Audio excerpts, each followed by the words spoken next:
son travail. Il doit aussi manger de son travail, il doit vivre de l'évangile, simplement. 1 Corinthiens 9, verset 9, 10, 11, 12, 13, 14, 15.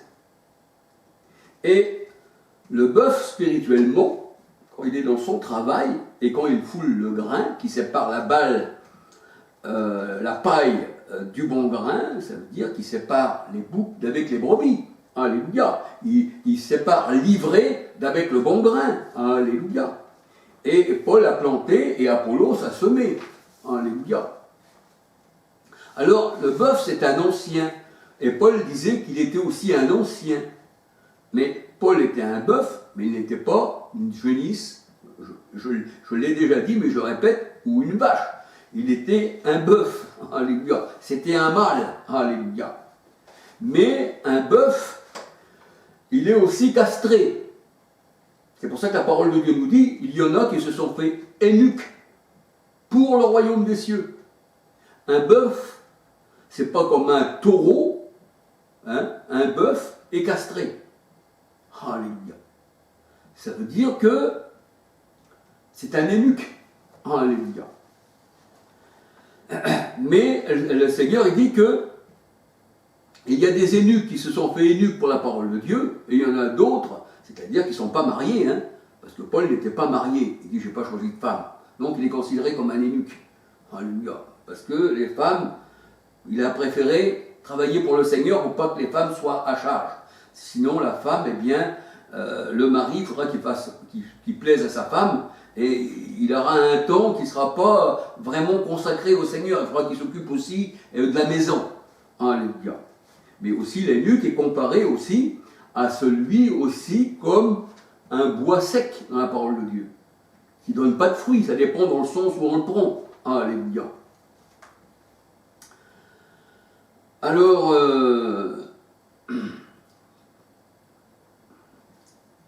je vous demande, est-ce que le Seigneur a choisi des femmes qu'il a envoyées pour l'évangile, avec toutes sortes de prodiges et de miracles, avec la puissance des miracles et des prodiges, pour guérir, ou est-ce qu'il a envoyé ses disciples, les apôtres?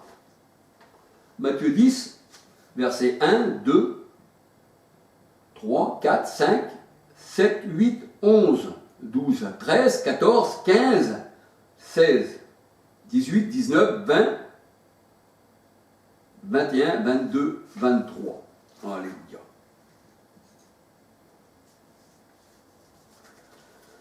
Alors, ce qu'il faut savoir aussi que les miracles au temps du Seigneur Jésus-Christ, là où il y avait les apôtres, là où le Seigneur les a envoyés, eh bien, les miracles, c'était pas seulement pour guérir, mais c'était aussi pour que les gens qui voyaient les miracles puissent croire. Alléluia. Parce que les gens, sans voir de miracles, ils ne pouvaient pas croire. C'est pour ça que le Seigneur dit qu'il les a envoyés avec la puissance des miracles et des prodiges. Hein.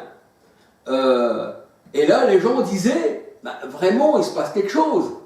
Il y a des miracles comme ça, ces hommes-là ne peuvent pas faire ça d'eux-mêmes. Il y a quelqu'un qui les accompagne. Et la Bible dit que les disciples travaillaient et le Seigneur les accompagnait.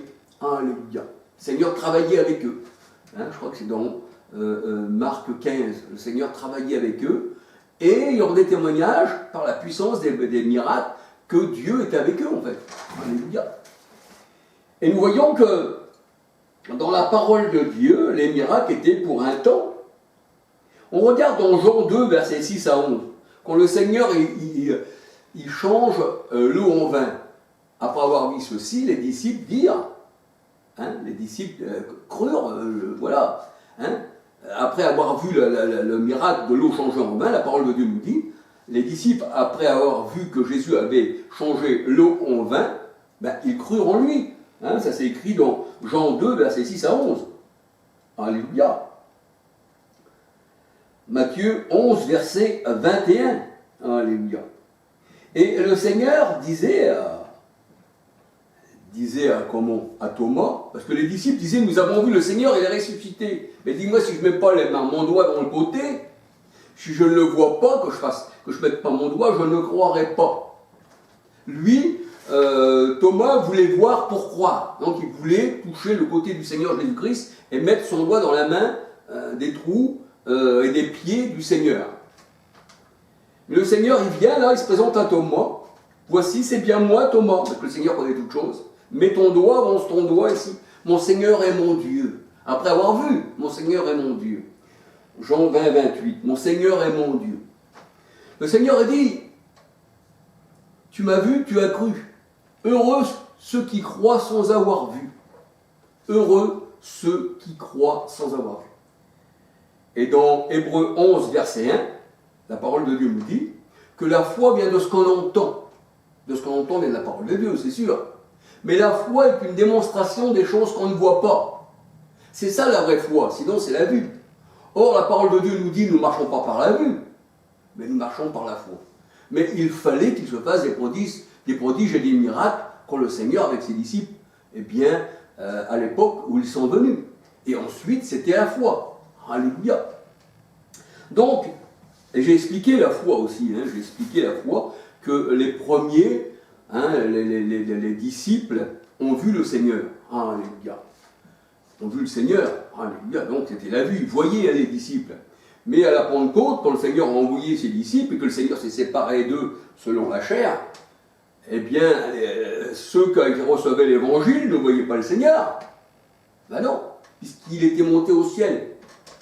Et les disciples travaillaient par la puissance de l'Esprit Saint. Alléluia. Le Christ était revenu dans les disciples par l'Esprit. Acte 1, 2, il donnait ses ordres par l'Esprit. Acte 16, verset 6, 7. Alléluia. Et l'Esprit les emmenait là où là. Il y a des fois où il ne permettait pas l'Esprit qui rentre dans telle et telle ville. Parce que c'est le Seigneur qui veut. Alléluia. Il y a des gens qui devaient être ignorés là, puis là-bas, ils devaient y aller. Alléluia. Alors, voyez-vous, on voit dans Jean 20, versets 24 à 29. Parce que tu m'as vu, tu as cru, heureux ceux qui voient, qui croient sans voir. Alléluia. C'est ce que nous dit la parole de Dieu dans Hébreux 11, verset 1. Romains 1, verset 17. Le juste vivra par la foi. Et la parole de Dieu nous dit, puisqu'on vit par la foi, maintenant nous ne regardons plus aux choses visibles, de celles qui se voient, mais on regarde à celles qui sont invisibles. Alors je me demande, moi, qu'est-ce qu'ils vont faire encore ces femmes-là, pasteurs, s'ils sont envoyés par des miracles et des prodiges, les gens sont encore sous la vue. Et il faudrait qu'ils envoient ces femmes pasteurs, je ne sais pas si on va les appeler pasteurs ou pasteuses, ou apotèches, je ne sais pas comment dire, parce que apôtre, ça veut dire envoyer au loin, comme onche, ça veut dire envoyer. Et là, je ne sais pas, il faudrait trouver un nom. Voyez-vous, je ne suis pas contre les femmes. Alléluia, ah non, je ne suis pas contre la femme, je ne suis contre personne d'ailleurs, mais je suis pour le Seigneur. Et puis je veux mettre là où la femme se trouve, et là où il y a le diacre, là où il y a l'apôtre, là où il y a, comment on va dire, des docteurs, là où il y avait ci, c'est ça. C'était ça dans l'Église, Éphésiens 4, 11, 12, 13. Le Seigneur avait établi, et dans 1 Corinthiens 12, versets 12 à 27, on voit que c'est l'esprit, un seul et même esprit, c'est pas comme s'il y avait 36 esprits, un seul et même esprit, c'est-à-dire un seul Dieu, distribue les dons comme il l'a voulu. Alléluia. C'est pour ça qu'il n'y a pas de Trinité d'ailleurs, puisque Dieu est esprit. Jean 4, 24. Alléluia. Les vrais adorateurs adorent Dieu en esprit et en vérité. Alléluia. Et la Bible dit, nous sommes tous abreuvés d'un seul esprit. Et en nous, il n'y a pas 36 esprits, Romains 8, 9. 1 Jean 4, 13, nous savons qu'il demeure en nous par l'esprit. Alléluia. Ça, je le répète souvent dans mes vidéos. Mais il est bon encore de le répéter. Alléluia. Donc on voit que, et même le Seigneur, il parlait, je crois, d'une ville, Capernaum, un truc comme ça. Si les miracles qui avaient été faits chez toi, ailleurs, je ne sais plus quelle ville, eh bien, ils auraient pris la sonde, et ci et ça et ça. Ça veut dire que les miracles, là, et c'est pour ça que la parole de Dieu nous dit que les pharisiens, le Seigneur, malgré tant de miracles qu'il avait fait devant eux, eh bien, ils ne crurent pas encore. Alléluia. Et quand il a sorti, Lazare, sort Lazare, eh bien, la parole de Dieu, elle dit que c'était pour les disciples, pour qu'ils puissent encore croire. Et les pharisiens, malgré que Lazare c'était un miracle qu'il sorte du tombeau, et puis qu'on le délie, puis qu'il sort. Eh bien, il voulait tuer Lazare une seconde fois, et la Bible, elle dit, et il ne croyait pas. Voyez-vous? Et d'autres ont cru. Ben, elle a dit, cet homme-là, c'est pas possible. C'est Dieu lui-même qui vient nous visiter. Et c'est ce que dit Luc 1, 67 à 78, il me semble comme ça. Le soleil levant nous a visités d'en haut. Alléluia. Il a racheté son peuple. Alléluia. Mais c'est ça en fait, c'est ça. C'est pas plus grand, alléluia. Les miracles, c'était pour un temps. C'était pour croire. Ensuite est venue la foi. Et la foi est une démonstration des choses qu'on ne voit pas. Alléluia. Hébreux 11, verset 1. Romains 1, verset 17. Le juste vivra par la foi et nous ne regardons pas aux choses visibles, parce qu'elles étaient pour un temps. 2 Corinthiens 4, verset 18. Même la parole de Dieu nous dit que le Seigneur Jésus-Christ s'est manifesté dans la chair, 1 Timothée 3, 16, mais nous le connaissons maintenant plus de cette manière. 1 Corinthiens 5, 16. On le connaît maintenant par l'Esprit. Alléluia. On ne regarde pas la chair. Les disciples ont touché, ils ont parlé. Mais maintenant, on ne le connaît plus comme ça. Alléluia. Parce qu'on regarde aux choses invisibles. Seul Dieu invisible. Alléluia. Alors, c'est ce que je voulais vous dire. Alléluia. Et on voit que le Seigneur Jésus, Moïse, tous les apôtres, même dans l'Ancienne Alliance, on voit que Élie, avec la veuve de Sarepta, et puis avec l'enfant qui était mort, il se met sur le lit, et il met bouche contre bouche, main contre main, et l'enfant revient à la vie. Alléluia. On voit que ces gens-là, les prophètes, tout ça, le Seigneur, eh bien, a donné à ses prophètes, eh bien, d'accomplir des prodiges et des miracles. Alléluia. Moïse, en Égypte, il a fait des prodiges et des miracles. Alléluia. Ben oui.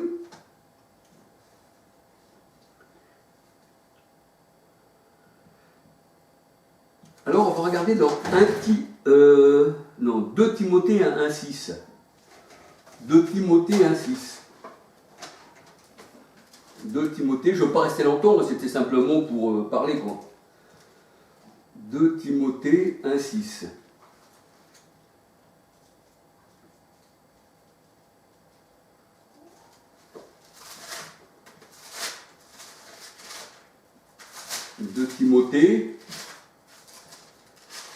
De Timothée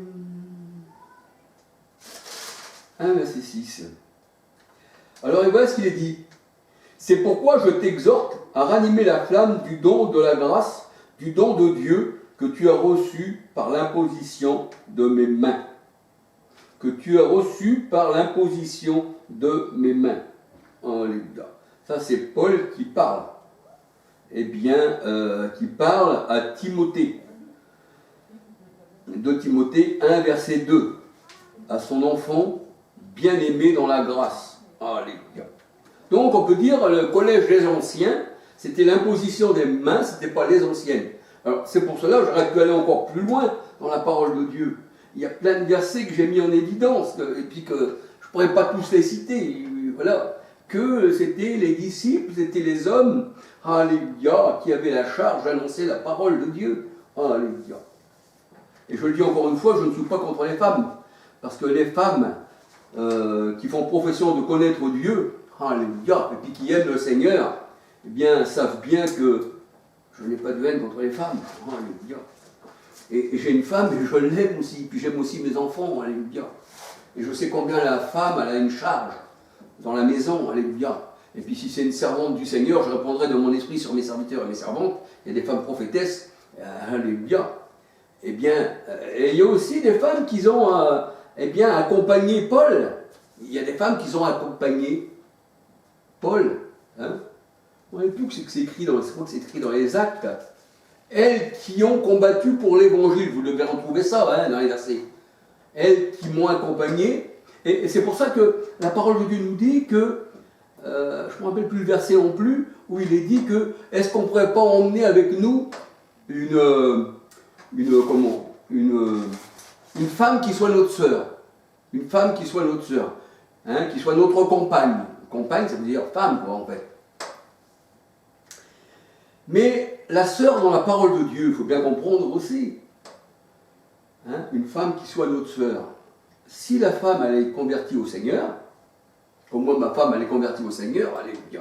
Elle est aussi ma femme, elle est aussi ma sœur en Christ. C'est une femme qui est ma sœur. Abraham, c'était Sarah, mais c'était aussi sa sœur. Pourquoi? Parce qu'elle croyait au Dieu de la Bible. Hein, alléluia. Elle croyait au rocher de la Bible, au Dieu véritable, au Dieu d'Abraham, d'Isaac et de Jacob. Donc, Abraham, quand il parlait de Sarah, qui était sa sœur, ça veut dire c'était sa sœur dans la foi. Parce que Abraham était le père de la foi. Alléluia. Et la parole de Dieu nous disait qu'il ne fallait pas se marier avec des femmes étrangères. Donc Sarah, c'était une femme qui n'était pas étrangère pour Abraham. C'était sa sœur. Alléluia. Une compagne. Vous savez que quand Adam il a été formé, je parle du corps, de la terre, et le Seigneur insuffla l'esprit dans Adam, et il devient une âme vivante, la parole de Dieu nous dit, bien Adam était seul, il l'a mis dans le jardin pour le cultiver, mais il était seul. Mais le Seigneur a dit, il n'est pas bon que l'homme soit seul, je lui ferai une compagne. Et la compagne que le Seigneur te donne, eh bien, elle marche selon l'esprit, alléluia. Alléluia. On voit que le Seigneur a mis sur Adam un sommeil, alléluia, et il lui prit une côte, et il forma une femme de la côte d'Adam, alléluia. Mais Adam, au départ, a été formé, hein, comme un homme, bien sûr. Hein. C'est le potier qui prend l'argile et qui fabrique hein, sa créature avec la terre, avec la poussière, et il souffla dans ses narines un souffle de vie, alléluia. Donc, on peut dire que Adam était seul. Et ensuite, la femme est venue. La femme est sortie de l'homme, c'est la compagne. Donc la compagne aussi, si elle sort de l'homme, alléluia, et qu'on appelle compagne, il faut qu'elle soit vraiment une bonne compagnie, alléluia, qu'elle vienne aussi du Seigneur, alléluia, afin que dans le foyer, eh bien, il n'y ait pas de discorde. Parce que tu auras pour ennemi les gens de ta maison, mais si ta compagne est convertie, et si c'est le Seigneur, il vous a mis ensemble, eh bien, allez et multipliez, alléluia. Mais là, on voit que Adam et Ève, eh bien, ça n'a pas trop été bien, parce que ça a, dans le plan de Dieu, déjà, c'était déjà prédit, tout ça allait arriver, alléluia. Parce qu'il n'y a rien qui ne se fait sur cette terre sans que le Seigneur eh bien, a déjà prémédité et qu'il est déjà au courant de toutes choses, alléluia. Hein, arriverait-il un malheur dans une ville sans que l'Éternel en soit l'auteur? Amos 3,6, c'est certain. Alléluia. Donc le Seigneur, il est l'auteur de toutes choses et il connaît toutes choses et rien ne lui échappe. Et il contrôle toutes choses. Et si les hommes contrôlent les choses, c'est que le Seigneur l'a voulu. Comme il a mis des rois, comme il a mis des gens, dans la Bible, on le voit, il a mis des rois, mais même le roi qu'on voit, hein, Nabuchodonosor, il se prenait pour quelqu'un de grand, mais le Seigneur est le reprend, il dit c'est moi qui t'ai mis sur le trône, mais c'est moi qui te fais manger de l'herbe. Sache que l'Éternel met les gens sur les trônes, hein, les rois sur les trônes, mais c'est lui aussi qui les détrône. Alléluia. Et on voit qu'aujourd'hui, il y a des rois sur les trônes, là encore aujourd'hui. Mais là, il y a un plan du Seigneur dans tout ça.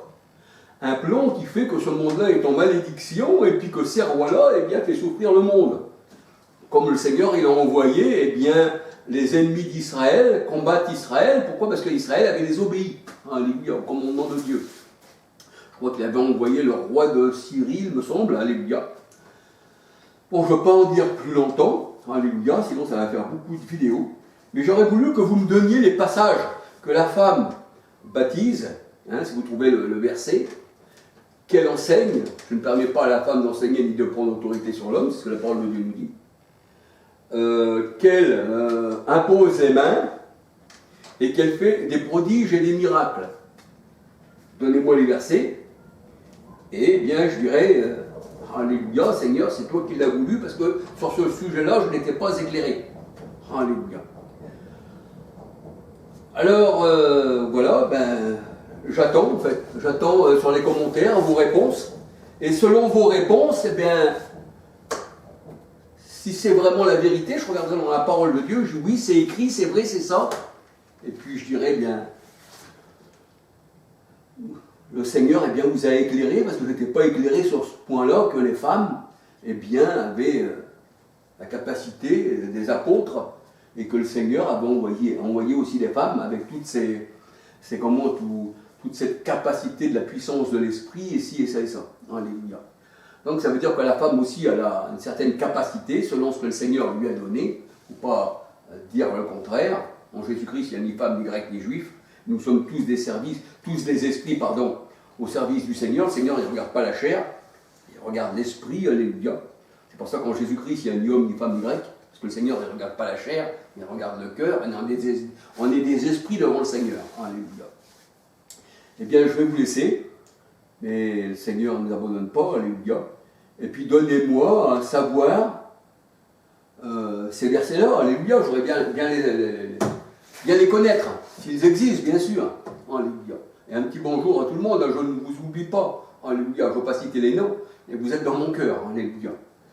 Et puis, ceux qui sont aussi abonnés, alléluia, hein, qui regardent cette chaîne, eh bien qu'ils soient bénis du Seigneur. Le Seigneur, il dit bénissez, mais ne maudissez pas. Alléluia. Et vous savez, dans la parole de Dieu, le monde, comme les pharisiens, comme tous ceux qui sont contre le Seigneur, alléluia, eh bien, le Seigneur ne les a pas agréés, en fait. Ah non. Ils n'ont pas choisi le Seigneur, ils ont choisi le monde, et le Seigneur a dit, celui qui fait partie du monde est ennemi de Dieu, alléluia. Maintenant, si tu es un élu ou une élue, eh bien, que tu plais au Seigneur, eh bien, tu es agréé de Dieu. Mais si tu es ami du monde, il y a deux catégories, hein. Il y a les réprouvés et les élus. Il y a les boucs et puis il y a les brebis.